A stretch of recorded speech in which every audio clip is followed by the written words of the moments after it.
School office যে যার মতো বেরিয়ে গেছে, এবার আমি আমার মতো করে কাজে ঢুকছি। তো তোমরা সঙ্গে থাকো, আমি এখন ওপরে যাব, আর ওপরে গিয়ে একটা গাছকে কাটিং করব, একটা জবা গাছকে, আর একটু ওকে একটু ইয়ে কি বলে ফার্টিলাইজার একটু স্প্রে করতে হবে, কেন কি মিলিবাগ দেখা দিয়েছে। তো ভাবলাম, আর এখানে একটু ফার্টিলাইজার গোলানো রয়েছে, মানে ঠাকুর ঘরের বেলকানিতে যে আমার গাছগুলো থাকে সেই গাছগুলোর জন্য। তো এই ঘর থেকে আমি ওটা নিয়ে যাব, নিয়ে গিয়ে তারপরে হলো কাটবো গাছটাকে। এই দেখো, প্রথমে হচ্ছে গাছটাকে একটু ডালপালাগুলো কেটে নিতে হবে, মানে যেখানে যেখানে মিলিবাগটা এসছে সেখান থেকে একটু কাটবো, প্রুনিং করবো অ্যাকচুয়ালি। আর জবা গাছ তো এখন হলো কি বলো তো, ফুল আসবে, পুরো শীতটাও ডরমেন্সি পিরিয়ডে চলে যায়, ফুল হয় না। আর তবে দেশি যে জবা সেগুলো কিন্তু কন্টিনিউয়াস একটা দুটো হলেও দেয়, কিন্তু অন্য অন্য যে জাতগুলো রয়েছে, মানে হলো যেটা পুনে ভ্যারাইটিস বলে, তারপরে হচ্ছে চেন্নাই, এইগুলো নাম বলে, আদৌ এতটাও ভালো জানি না, মানে এই নার্সারি থেকেই শোনা কথাগুলো। তো ওদের আবার করতে গেলে কি হয়, ওরা শীতে একটু কম ফুল দেয়, গরমে যেটা বেশি ফুল দেয় সামারে, সেই জাতটা আমার কাছে রয়েছে। তো ওটাকে একটু প্রুনিং করব, প্রুনিং করে তারপরে হলো এই ফার্টিলাইজারটা আমি দেব। আর এখানে লক করা আছে, লকটাকে খুলবো, তারপরে তোমাদের সঙ্গে নিয়ে যাচ্ছি, সঙ্গে থাকো। আর এই দেখো, এই জবা গাছটার না একটা গতি করতে হবে, গাছটা অনেক দিন ধরে ভুগছে, অথচ আমি একে কিছুই করছি না। তাই ভাবলাম আজকে একটু কাটিং শাটিং করে তারপরে যা করার করব। প্রথমত একে প্রুনিং করছি, আর প্রুনিং করার একটাই কারণ আছে, সেটা হলো প্রচুর পরিমাণে মিলিবাগ ধরেছিল, আর সাফিসিয়েন্ট সানলাইট পাচ্ছিল না, যার জন্য গাছটা একদম ঝিমিয়ে রয়েছে। যদিও শীতের সময় জবা গাছ, সব গাছ নয়, কয়েকটা প্রজাতির জবা যেটা আছে কিনা ডরমেন্সি পিরিয়ড থাকে, শীতের সময় ফুলও দেয় না, খুব গ্রোথ এগুলো কিছু হয় না। তো কেটে একে যথেষ্ট পরিমাণের খাবারগুলো দিলে না আবার বেড়ে উঠবে সুন্দর করে। কিন্তু তার আগে যেখানে যেখানে মিলিবাগ রয়েছে, গাছটাকে সেখান থেকে কেটে আর ফার্টিলাইজার ইউজ করতে হবে, মিলিবাগ নিবারক, না হলে গাছটা একদমই বাঁচবে না। এটাই একমাত্র এর ঔষধ। গাছে না আমি এখনও জল দিয়ে পারিনি, পুরো গাছটাতেই জল দিতে হবে। এই যে জল এখানে বের করতে দিয়েছি, আর এত সময় না আমি বেলকনিটা একটু মুছতে লাগবো, আর বালতিটা এত সময় ভরতে লাগবে। তো এসে দিয়ে আবার বালতি থেকে জল নিয়ে চ্যানেলগুলোতে জল দিয়ে দেবো। এই দেখো জলটা বেরোচ্ছে, ওর ভেতরে একটা ছোট বালতি আছে, ওই বালতিটাতে আমি জলটা নিয়ে যাব বেলকানিটা মুছতে।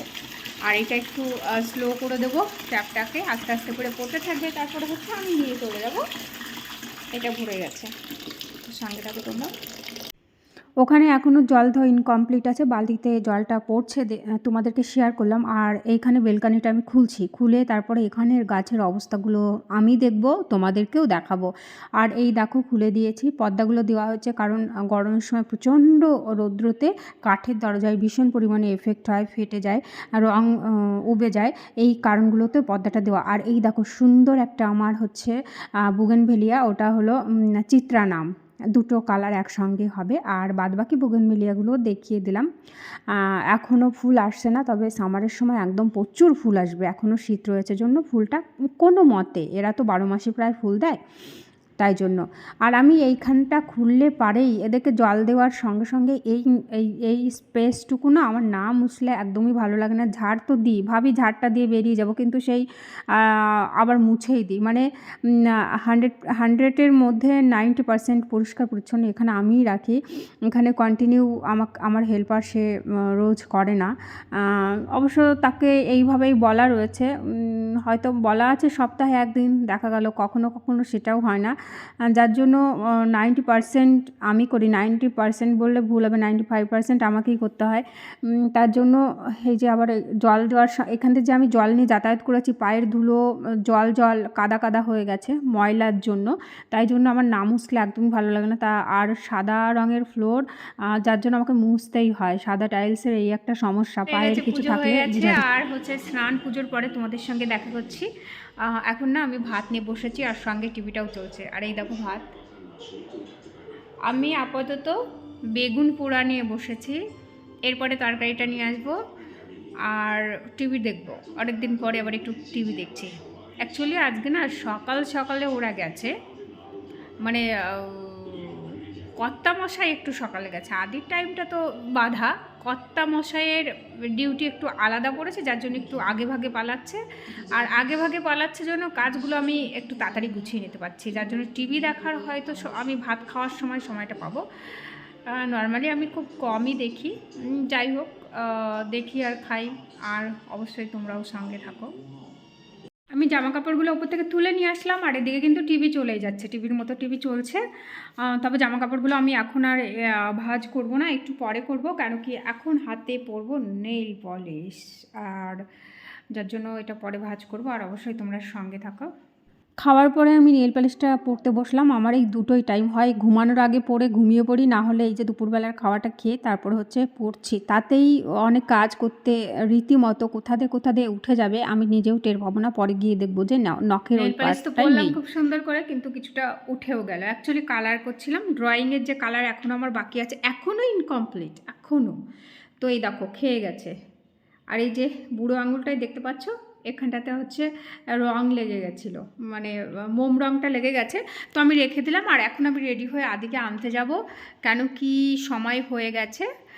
তো ওকে এনে নিয়ে তারপর আবার আজকে হচ্ছে ক্যারাটে ক্লাস রয়েছে, পরপর রয়েছে সমস্ত কিছু। তো সঙ্গে থাকো। আর এই যে বিকেলবেলা রেডি হয়ে গেছি, ক্যারাটে ক্লাস আছে আদিন নিয়ে যাব। আজকে ওর বাবা চলে এসছে, যার জন্য আমাদেরকে ওখানে ছাড়তে পারবে আর দিয়ে চলে আসবে, আমি থেকে আবার করিয়ে নিয়ে আসবো। এই আমরা চলে এলাম ক্যারাটে সেন্টার থেকে। আর ঘরে আসার সময় এনেছি চিকেন, মানে আজকে যে কি রাঁধবো কিছুই ছিল না, সবজি রয়েছে, মাছ চিকেন কিছু নেই, তাই একটু চিকেন নিয়ে আসলাম। চিকেনটা এখন রান্না করব। অলরেডি অনেকটা টাইম হয়ে গেছে, মানে অনেকটা রাত হয়ে গেছে। তো এটা এখন তাড়াহুড়ো করে করব। তার আগে এটা খুলবো, ড্রেসগুলো খুলবো, তারপরে ঢুকবো। চিকেনটা রেখে নিলাম। চিকেনটা কিন্তু অনেকটাই হয়ে গেছে। আর হলো ভাতের মধ্যে চিকেন রান্না হবে। ভাত আজকে একদমই আলাদা করে রাখছি না, আজকে ভাতের মধ্যে দিয়ে চিকেনটা রান্না হবে, তাহলে একবারেও হয়ে যাবে, মানে ভাতও হলো চিকেন হলো, ব্যাপারটা সেরকমই। চলো তোমাদেরকে একটু শেয়ার করি আমি কিভাবে কি করছি, সঙ্গে থাকো। রাত্রেবেলা তাড়াহুড়োর মধ্যে দিয়ে ভাবলাম কি করা যায়, তাই হচ্ছে ভাবলাম একবারে চিকেন দিয়ে রাইস দিয়ে প্রেশার কুকারে করে দেবো, বিরিয়ানি কাম মাংস ভাত বলতে পারো। তার জন্য কিন্তু আমি মটরশুঁটি নিয়েছিলাম, গাজর নিয়েছিলাম, এটা ভেজিটেবলস যাবে, চিকেনও যাবে, ডিমও দেবো। এই দেখো চালের একটা বেড আমি প্রেশার কুকারে বিছিয়ে নিয়েছি, এর মধ্যে দিয়ে দেবো চিকেনটা, যে কষে নিয়েছিলাম চিকেনটা, সেই চিকেনটা দেবো, আর বাকি চালটুকু চিকেনের ওপরে দিয়ে দেবো। সঙ্গে কিন্তু আমি আলুও দিচ্ছি, আলুটা আমার খুব প্রিয় তাই জন্য দিচ্ছি। আর এখানে কিন্তু চিকেনটা কষা অলরেডি হয়ে গেছে, সবজি দিয়েই কষে নিয়েছি। তারপরে হচ্ছে নামিয়ে দেবো আর কি। মটরশুঁটিটা একটু পরে পরে দিচ্ছি, না হলে একদমই গলে যাবে। আর গাজর অন্য সবজি ভেতরেই দিয়ে দিয়েছিলাম, তারা কষে গেছে অলরেডি। তো আমার ব্লগটি এই পর্যন্তই করব। রান্নাটা করা পর্যন্ত নামানোটাও অবশ্যই দেখে নিও, স্কিপ করো না। আর যারা যারা ওয়াচ করছো, আমাকে দেখছো, আমার সঙ্গে রয়েছে, আমাকে সাপোর্ট করছো, সমস্ত বন্ধুদের আমার তরফ থেকে অনেক অনেক ধন্যবাদ। আর যে বন্ধু এখনও পর্যন্ত আমাকে সাবস্ক্রাইব করোনি, প্লিজ সাবস্ক্রাইব করে আমার পাশে থেকো, আমার সঙ্গে থেকো, আমাকে সাপোর্ট করো। এই দেখো হয়ে গেছে চিকেনটা নামানো প্রেশার কুকারের মধ্যে। বাকি যে চালটুকু ছিল সেই চালটুকু কিন্তু আমি ঢেলে দিচ্ছি। আমি চাপিয়ে দিয়েছি বাকি রাইসটা দিয়ে, আর সমস্ত কিছু দিয়ে চাপিয়ে দিয়েছি। আর এখানে না একটু চিকেন আমি রেখে দিয়েছি আদির জন্য, কখনো স্ট্রু করে দেবো। এই যে এটাকে এখন এটার মধ্যে ভরবো, ভরে তারপরে ফ্রিজে দিয়ে দেবো।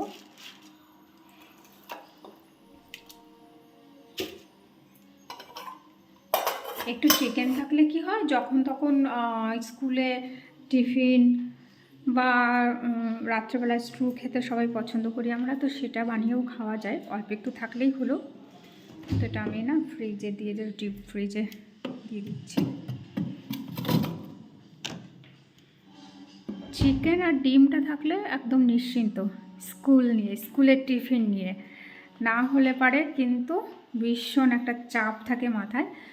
মাছ তো খায় না, খুবই কম খায়, আর মাছ দেওয়াটা তো স্কুলে অ্যালাউ নেই। বাচ্চাদেরকে তো চিকেনটাও অ্যালাউ থাকে না, কিন্তু একটু বড় হয়ে গেছে, এটা বেছে কুটে খেতে পারবে, এই জন্য এখন অ্যালাউ আছে।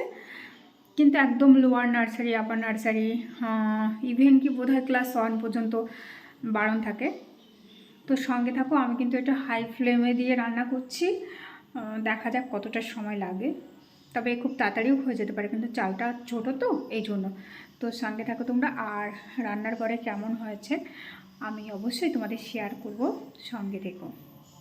ফাইনালি আমি থালাতে বেড়ে নিয়েছি। আর আমার ভিডিও যদি একটু ভালো লেগে থাকে তাহলে প্লিজ লাইক, শেয়ার, কমেন্টস এবং সাবস্ক্রাইব করে আমার পাশে থেকো। নতুন বন্ধু হয়ে থাকলেও আমাকে সাবস্ক্রাইব করে আমার পাশে থেকো, সাপোর্ট করো। আর তোমরা সবাই অনেক অনেক ভালো থেকো। Good night.